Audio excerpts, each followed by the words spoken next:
Crews at the plant have been struggling to deal with contaminated water elsewhere on site. They're trying to stop hundreds of tons of tainted groundwater from flowing directly into the ocean every day. They say radioactive strontium and cesium may have been leaking into the ocean since May 2011. TEPCO officials say 30 trillion becquerels of the radioactive materials may have flowed down to the shore in that time. That's well beyond the in-house annual emission limit of 220 billion becquerels. Cesium and strontium are easily absorbed into soil, so the officials say it's hard to determine the exact amount that got out. Radioactive water has been building up every day at the plant since the accident. It's a growing problem. The short-term solution is storage. There is no long-term solution. NHK World's Noriko Okada walks us through the issue. Workers pour 100 tons of cooling water every day into the 3 reactors where the meltdown took place. The water comes into direct contact with molten fuel and becomes highly contaminated. Company officials initially thought they would be able to reuse the contaminated water to cool the reactors.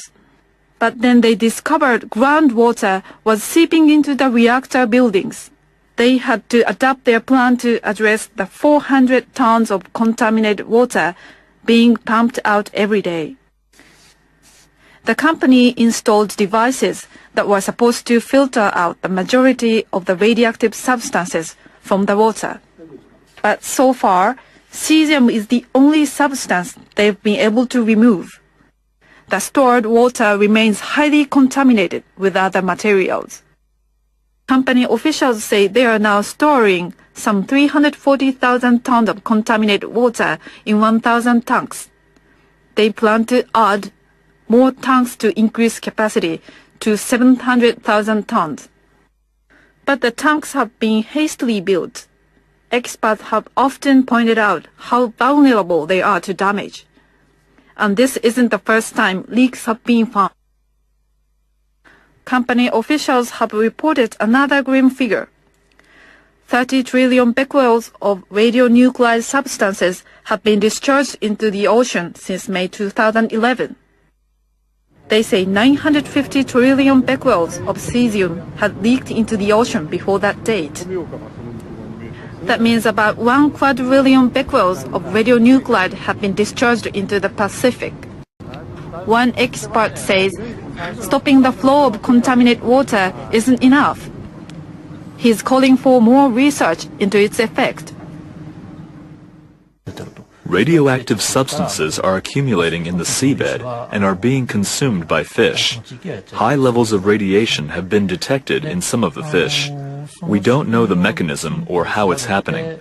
This is something we haven't fully investigated. Kanda says information about the contamination must be fully disclosed.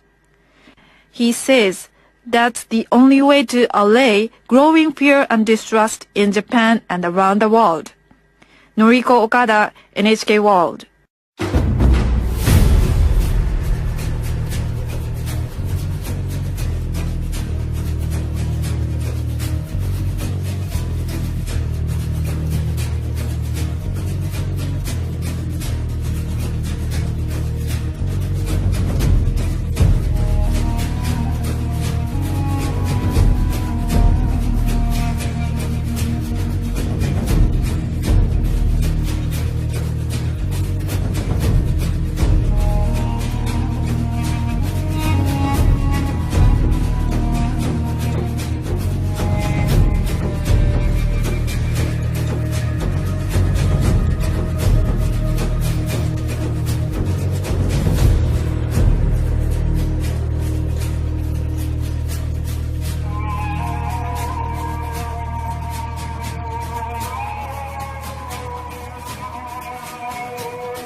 Well, breaking right now, radiation levels inside a Fukushima nuclear power plant damaged by that tsunami nearly 6 years ago is now at their highest point since that disaster. And experts believe melted fuel is leaking inside the plant almost daily, causing radiation levels high enough to kill a human being with just brief exposure. The latest readings now posing a serious challenge as officials prepare to dismantle the facility. Adam Housie, who covered that triple meltdown in Fukushima back in 2011, is following the story, and he joins us live with more. Adam?